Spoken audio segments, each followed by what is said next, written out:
Box office వద్ద హనుమాన్ చిత్రం కలెక్షన్ల ఓచకోత కొనసాగుతున్నది.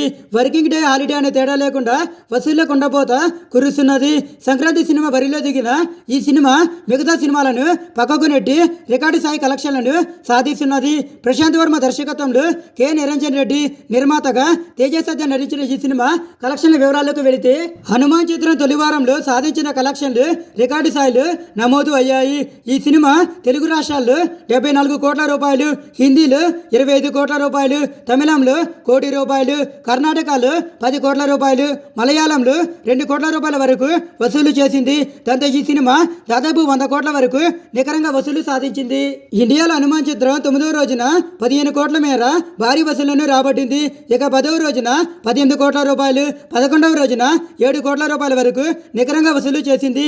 ఓవర్సీస్లో 4 కోట్ల రూపాయల వరకు రాబట్టింది. దాంతో ఈ సినిమా ప్రపంచవ్యాప్తంగా 24 కోట్ల మేర గ్రాస్ కలెక్షన్ రాబట్టింది.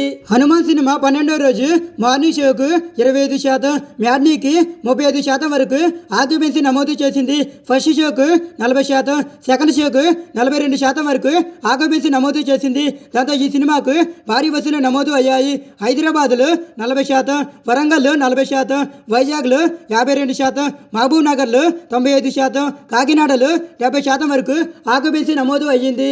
ఇక హనుమాన్ సినిమా 12వ రోజు కలెక్షన్ల వివరాల్లోకి వెళితే ఈ సినిమా 5 కోట్ల మేర నికరంగా వసూలు చేసింది. దాంతో ఈ సినిమా ప్రపంచవ్యాప్తంగా 9 కోట్ల గ్రాస్ వసూళ్లను రాబట్టింది. దాంతో ఈ సినిమా ఇండియాలోని 150 కోట్ల రూపాయల వరకు నికరంగా కలెక్షన్లను వసూలు చేసింది. ప్రపంచవ్యాప్తంగా కలెక్షన్ల వివరాల్లోకి వెళితే గత 12 రోజుల్లో హనుమాన్ చిత్రం 98 కోట్ల నికర వసూళ్లను రాబట్టింది. హిందీలో 37 కోట్ల రూపాయలు వసూలు చేసింది. దాంతో ఈ సినిమా ఇండియాలోని 137 కోట్ల నికరంగా వసూలు చేసి 163 కోట్ల రూపాయల గ్రాస్ వసూలు రాబట్టింది. అలాగే ఓవర్సీస్లో 47 కోట్ల రూపాయలు రాబట్టింది. దాంతో ఈ సినిమా 210 కోట్ల రూపాయలు వసూలు చేసింది. దాంతో ఈ సినిమా పలు చోట్ల బాహుబలి పార్ట్ 1 అలాగే ప్రభాస్ సినిమా కలెక్షన్ల రికార్డులను అధిగమించేందుకు ప్రయత్నిస్తున్నది.